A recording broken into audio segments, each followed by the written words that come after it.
My name is Renae Bluitt, and I am a filmmaker, a content creator, and a storyteller.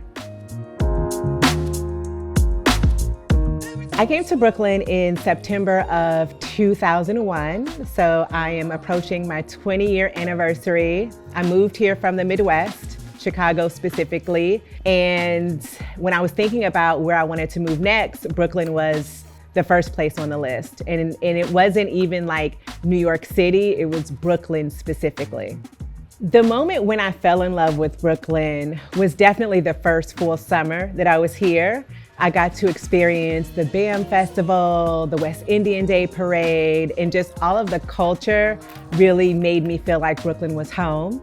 My mother is from Trinidad, so, growing up in Illinois and in the Midwest, I wasn't surrounded by a lot of Caribbeans.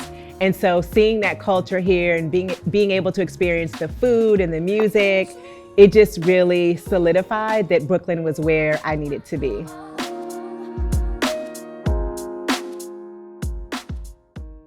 If I had to define myself, I would probably say I'm more of a creative entrepreneur. A lot of the things that I create and produce have the same mission. When I think about serial entrepreneurs, I'm thinking about people who may be tapping into businesses in various industries. All the work I do really goes back to storytelling, whether it was my career in PR to filmmaking, events, and now podcasting. All of that is a form of storytelling. Hello, everyone. I'm Renae Bluitt. So my podcast is titled She Did That, which is basically an extension of my documentary, She Did That, which is now on Netflix. And it's the same conversations, just the audio format. I am talking to Black women entrepreneurs all over the world to basically find out why and how she did that. I just had an interview with a Brooklyn-based entrepreneur, Bree Thompson, the founder of Spike Spin, which is Bed-Stuy's very first spin studio. The podcast can be found pretty much everywhere where podcasts are available, but the main platforms are Apple, Spotify, and Google Podcasts. I would definitely say that my grandfather was a huge inspiration to me. He was an entrepreneur in Indiana in the 70s, during a time when it was not really expected for a Black man to be creating his own opportunities and providing for his own family.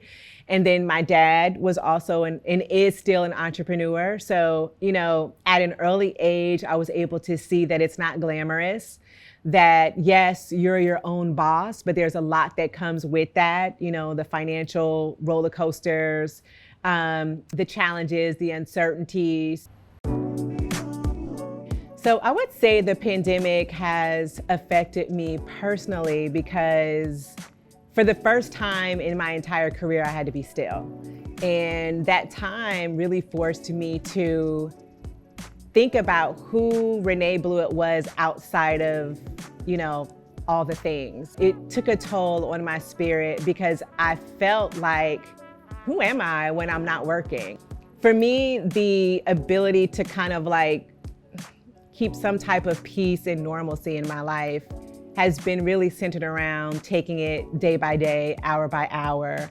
There are a lot of amazing restaurants here in Brooklyn, and because of the work I do, I always make a concerted effort to support Black-owned restaurants and Black women-owned restaurants when I can. So the Krabby Shack immediately comes to mind. When I think about bars, I love Bedvine. I love to go to Peaches. A lot of the classic places in Brooklyn, I would say, are my favorites.